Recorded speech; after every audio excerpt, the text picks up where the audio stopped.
Hey guys, Bobo again. We're going to continue on with Genesis. We're on chapter 3 now.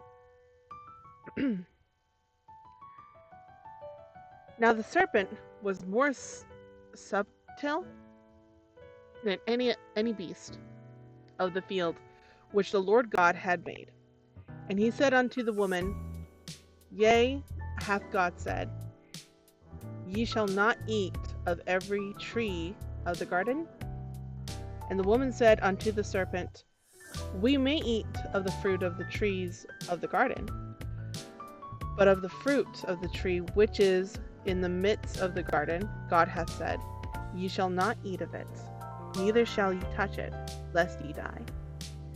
And the serpent said unto the woman, Ye shall not surely die, for God doth know that in the day ye eat thereof, then your eyes shall be opened, and ye shall be as gods, knowing good and evil. And when the woman saw that the tree was good for food, and that it was pleasant to the eyes, and a tree to be desired to make one wise, she took of the fruit thereof, and did eat, and gave also unto her husband with her, and he did eat. And the eyes of them both were opened, and they knew they were naked, and they sewed figs together, and made themselves aprons. And they heard the voice of the Lord God walking in the garden in the cool of the day. And Adam and his wife hid themselves from the presence of the Lord God amongst the trees of the garden. And the Lord God called unto Adam and said unto him, Where art thou? And he said, I hear thy voice in the garden, and I was afraid because I was naked, and I hid myself. And he said, Who told thee thou wast naked? Hast thou eaten of the tree whereof I commanded thee that thou shouldest not eat? And the man said, The woman whom thou gavest to be with me, she gave me of the tree, and I did eat. And the Lord God said unto the woman, What is that thou hast done? And the woman said, The serpent beguiled me, and I did eat. And the Lord God said unto the serpent, Because thou hast done this, thou art cursed above all cattle, and above every beast of the field. Upon thy belly shalt thou go, and dust shalt thou eat all the days of thy life. And I will put enmity between thee and the woman, and between thy seed and her seed. It shall bruise thy head, and thou shalt bruise his heel. Unto the woman he said, I will greatly multiply thy sorrow, and thy conception. In sorrow thou shalt bring forth children, and thy desire shall be thy husband, and he shall rule over thee.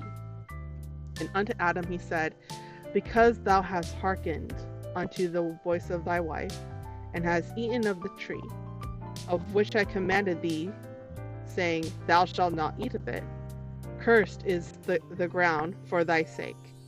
In sorrow shalt thou eat of it all the days of thy life. Thorns also and thistles shall it bring forth to thee. Thou shalt eat of the herb of the field. In the sweat of thy face shalt thou eat bread, till thou return unto the ground, for out of it was thou taken. For dust thou art, and unto dust shalt thou return. And Adam called his wife's name Eve, because she was the mother of all living. Unto Adam also, and to his wife, did the Lord God make coats of skins, and clothe them. And the Lord God said, Behold, the man is become as one of us, to know good and evil. And now lest he put forth his hand, and take also the tree of life, and eat, and live forever. Therefore God sent him forth from the garden of Eden, till the ground from whence he was taken. So he drove out the man, and he placed at the east of the garden of Eden cherubims, and a flaming sword, which turned every way, to keep the way of the tree of life.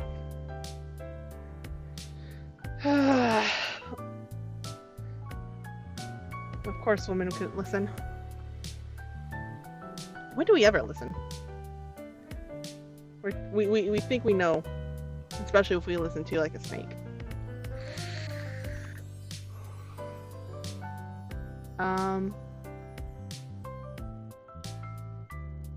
But it's interesting that God was visiting them, and pretty much they were living amongst each other for the most part.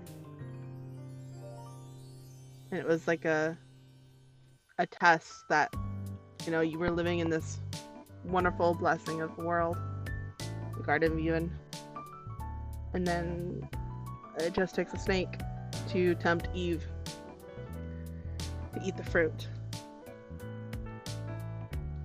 And to open that eyes, it's almost like we became aware and self-conscious, I guess. I'm not sure how to say about opening that eyes.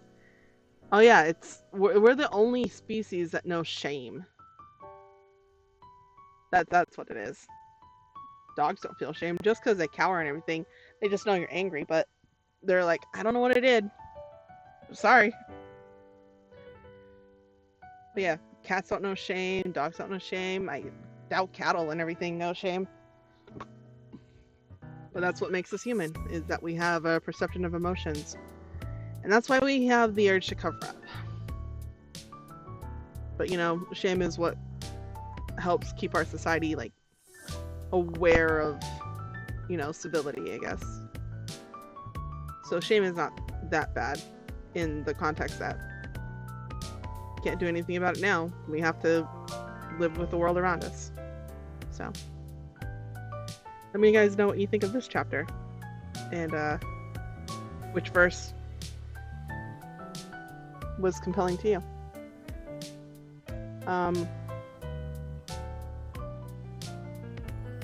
But yeah, talk to you guys later. Bye.